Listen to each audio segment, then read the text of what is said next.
What is happening? I'm N64 Josh, and we're going to be taking a look at the 8BitDo SN30 Bluetooth gamepad right here. I got the red because, you know, Mario, right? And I got this thing because, well, the D-pad in the Pro controller is accurate as I would like. So we're going to try this thing out. We're going to open it up. I haven't even taken this thing out of the box yet. I've had a lot of people recommend this thing. So here we go. We're going to pull it out of the box.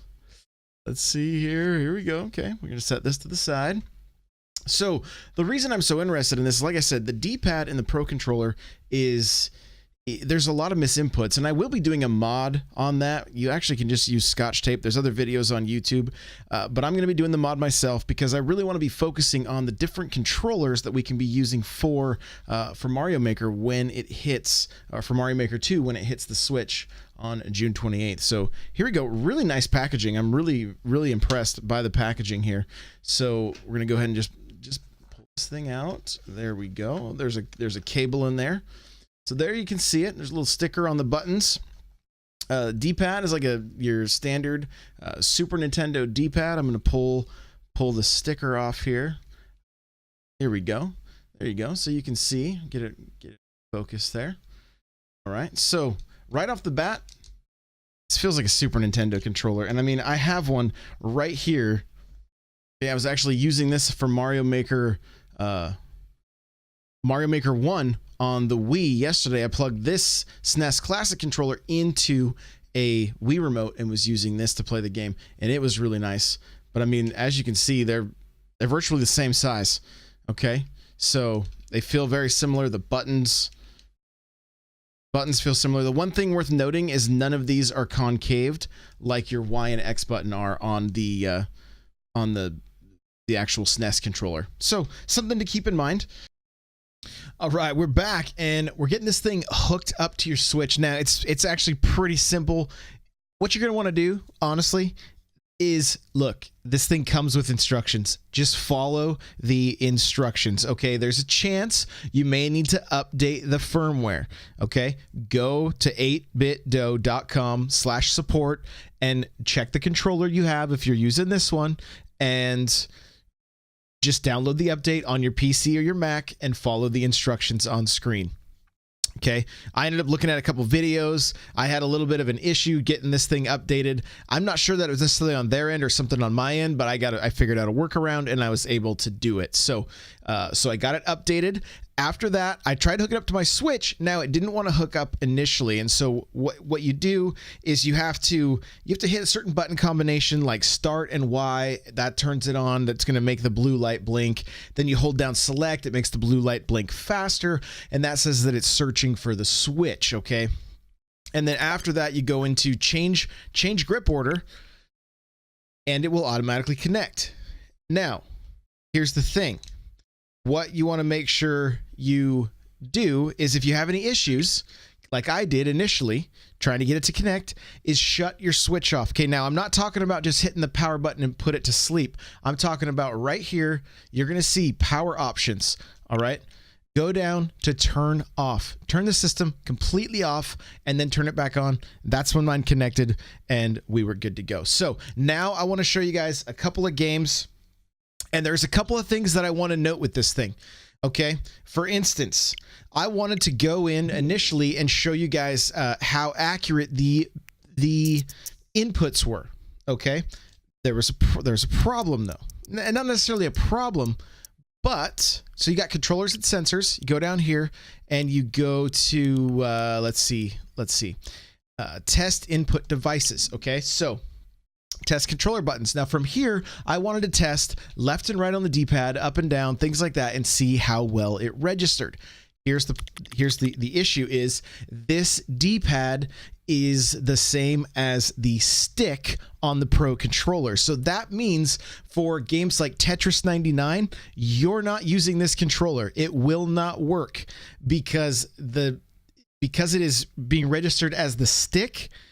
All you can do is choose who you're going to send send the junk blocks to, right? You can't actually play the game with this. So keep that in mind. For certain games, this D-pad registers as the stick. Because of that, there's certain games that aren't going to work. So this controller, not going to work for Tetris 99. Now, I jumped into Mario Kart 8 and it worked just fine. I jumped into Celeste, worked just fine. As you can see, the number of games I checked out, of course, I jumped into Nintendo Switch Online and checked out some of those games. Cuphead was great. Mario Kart 8 worked just fine because it has enough buttons and allowed me to do what I needed to do to play Mario Kart. Super Blood Hockey. Some people have complained that you can't use the D-pad with that game. Well, because this plays as the stick, you can play Super Blood Hockey with this game with the D-pad. Celeste, of course, controlled great. I'm very, very, very pleased with this. This is going to be a great option for Mario Maker. The only thing that I would say this thing is missing is the home button, which all you do is press down and select, and that takes you home, and the capture button. Now, I play extremely close to my Switch. It's right here in front of me. I can take captures with just by reaching up and hitting the Joy-Con, so not a big deal. I will be checking out other controllers by 8BitDo so that you guys are going to get the full spectrum here. I'm also looking at some peripherals that allow for other controllers to hook up. I'm talking about PlayStation controllers, Xbox One controllers, Wii U controllers, and even the SNES controllers from the SNES Classic. We're looking at a number of different options because I want you guys to have the best possible choices when it comes to playing Super Mario Maker 2 on the Switch. I'm excited for this one. I love the feel of it. It feels just like a Super Nintendo controller. I'm honestly surprised.